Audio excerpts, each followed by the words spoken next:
Halo semuanya, Om Swastiastu. Perkenalkan, nama saya Putu Noviana dengan NIM 211307101 dari Prodi S1 Pendidikan IPA Universitas Pendidikan Ganesha. Jadi pada kesempatan kali ini saya akan mempraktikumkan sifat-sifat koloid. Adapun alat dan bahan yang perlu kita siapkan adalah 3 buah gelas yang sudah diberi label A, B, dan C. Ada air, garam, bata pengaduk, sendok, sabun cair, serta ada kopi bubuk. Nah, untuk langkah kerjanya yang pertama yaitu kita tuangkan air secukupnya kepada 3 gelas yang sudah kita siapkan dengan volume yang sama. Pada label A, gelas yang diberi label A, kita beri 1 sendok garam dan kemudian kita aduk. Pada label B, kita beri 1 sendok sabun cair, kemudian kita aduk hingga homogen. Dan yang terakhir yaitu pada label C, kita beri 1 sendok kopi, lalu kita aduk hingga homogen. Terlihat perbedaan warna pada ketiga label tersebut. Dengan bantuan sender yang kita arahkan ke arah gelas tersebut, pada label A didapat hasil bahwa cahaya dapat diteruskan. Hal ini terjadi karena campuran antara air dan garam merupakan larutan, bukan koloid. Hal ini diperkuat dengan bukti bahwa pada larutan A tidak terjadi pemisahan fase dan tidak dapat dipisahkan. Dan warna dari larutan yang dihasilkan dari campuran air dan garam bersifat bening. Pada gelas dengan label B, yaitu campuran antara air dan sabun cair, didapatkan hasil bahwa cahaya dapat dihamburkan. Hal ini merupakan salah satu sifat dari koloid. Jadi pada gelas B dengan label B merupakan koloid. Terjadinya penghamburan cahaya tersebut disebabkan karena partikel-partikel dari koloid yang relatif besar sehingga dapat menghamburkan cahaya tersebut. Pada gelas dengan label C, yaitu campuran antara air dan kopi, didapatkan hasil bahwa pada gelas C ini bukanlah koloid dan juga bukan larutan. Pada gelas C merupakan suspensi. Berkas cahaya yang dihasilkan adalah bersifat diteruskan dan dihamburkan. Pada gelas C dikatakan suspensi dikarenakan campuran tersebut dapat dipisahkan antara zat terdispersinya dan pendispersinya dan bersifat heterogen serta memiliki sistem 2 fase. Hal itulah yang menyebabkan pada label C, gelas label C merupakan suspensi.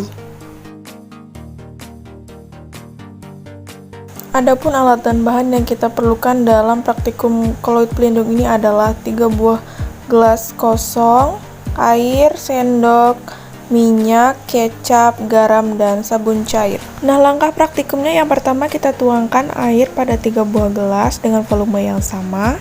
Kemudian tambahkan 2 tutup minyak makan kepada masing-masing gelas. Pada gelas dengan label A kita tambahkan dengan 1 sendok garam, kemudian kita aduk. Dan pada gelas B kita tambahkan 1 sendok kecap, kemudian kita aduk hingga homogen. Dan yang terakhir pada gelas C kita tambahkan 1 sendok sabun cair, kemudian kita aduk juga hingga homogen. Pada label A, yaitu campuran antara air, minyak, dan garam, tidak dapat menyatu. Hal ini terjadi karena molekul garam yang memiliki molekul polar berbeda dengan minyak yang memiliki jenis molekul nonpolar. Nah, molekul ini hanya bisa bersatu dengan molekul nonpolar lainnya. Pada prinsipnya, molekul polar akan dapat menyatu dengan molekul polar saja, dan molekul nonpolar akan dapat menyatu juga sesama dengan molekul nonpolar. Perbedaan molekul inilah yang menyebabkan antara campuran air, minyak, dan garam tidak dapat menyatu, sehingga dapat disimpulkan bahwa larutan garam bukanlah koloid pelindung.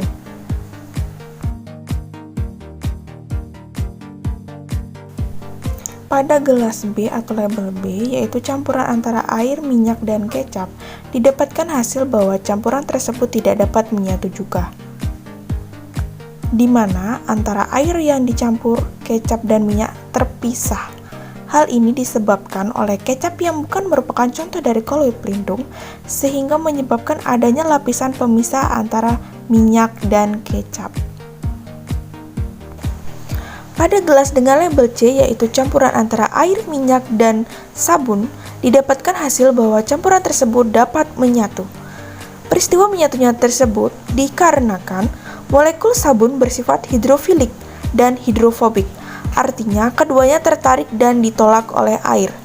Karena ujung yang tidak bermuatan bercampur dengan minyak dan ujung yang bermuatan bercampur dengan air, molekul sabun dapat memecah molekul minyak menjadi molekul yang lebih kecil dan memungkinkan molekul air yang melekat padanya mengelilingi fragmen minyak yang lebih kecil, sehingga dapat menciptakan koloid pelindung. Dan dapat disimpulkan bahwa sabun merupakan koloid pelindung.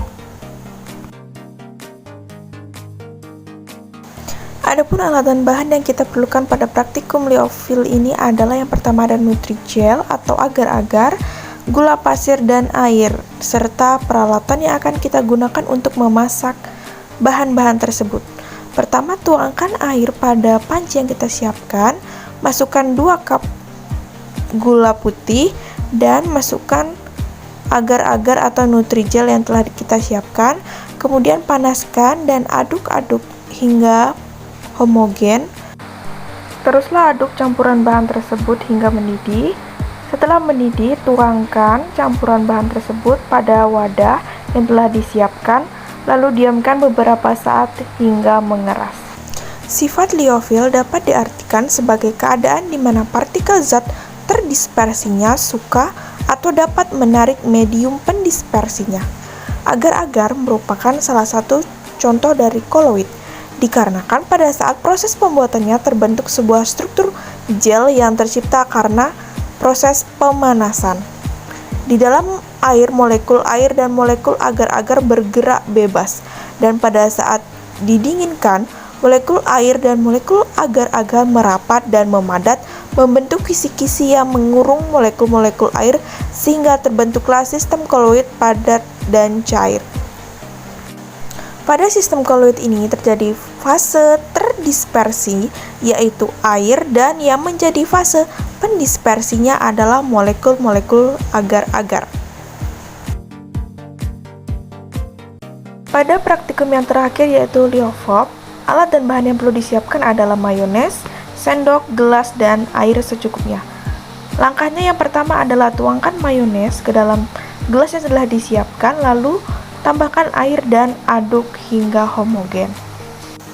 Sifat koloid liofop dapat diartikan sebagai keadaan di mana antara partikel zat terdispersinya tidak dapat menarik medium pendispersinya atau tidak terjadi interaksi antara keduanya. Pada praktikum liofop yang telah saya lakukan, yaitu di mana didapatkan hasil bahwa antara mayones dan air tidak dapat larut sempurna dalam air. Hal ini terjadi karena fase terdispersinya tidak dapat atau sukar menarik medium pendispersinya.